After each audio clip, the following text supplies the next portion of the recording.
UP के बाद अब बिहार में भी एक योगी बाबा राजनीति में अपनी भाग्य की आजमाइश करने उतर गए हैं। नाम है योगी अखिलेश्वर दास महाराज जी। बाबा अपने जन्म धरती से अपनी राजनीति की शुरुआत कर रहे हैं और जनता के बीच अपनी पैठ और पहचान बनाने के लिए खेल का रास्ता चुना है।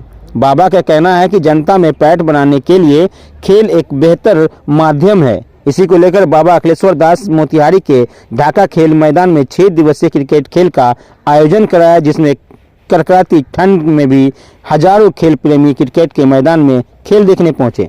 आपको बता दें कि विजय क्रिकेट क्लब ढाका के तत्वाधान में योगी अखिलेश्वर दास महाराज स्तरीय नॉकआउट क्रिकेट टूर्नामेंट का आयोजन कराया गया, जिसके संरक्षण खुद योगी अखिलेश्वर दास महाराज कर रहे थे।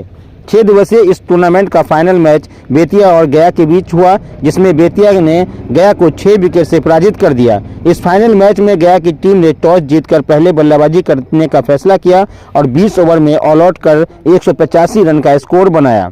जवाब में खेलने उतरी बेतिया की टीम 17.3 ओवर में 4 विकेट खोकर 186 रन बनाया और 6 विकेट से विजय हासिल कर फाइनल मैच की ट्रॉफी को जीत लिया। वहीं मैन ऑफ द मैच का पुरस्कार बेतिया टीम के हैदर अली को दिया गया।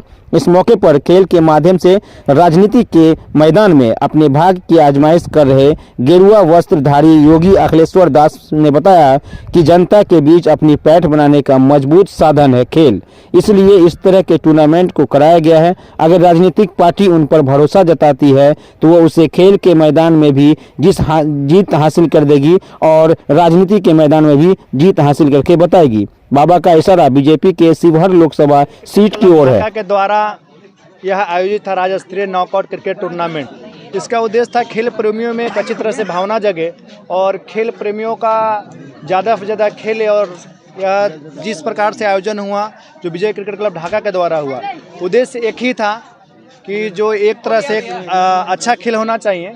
और दूसरा बात, आप सबको उद्देश्य आगे का तो पता ही है। मुझे लगता है जनता के पास आने के लिए खेल एक बहुत अच्छा साधन है। हाई स्कूल कोच मैदान में हर एक वर्ष क्रिकेट होते रहेगा। हाँ, तो ये चुनाव की तैयारी है तो सबको पता है। उस खेल में आप कूदेंगे? बिल्कुल 100%। मैं तो 3 साल पहले ही कूद चुका हूँ।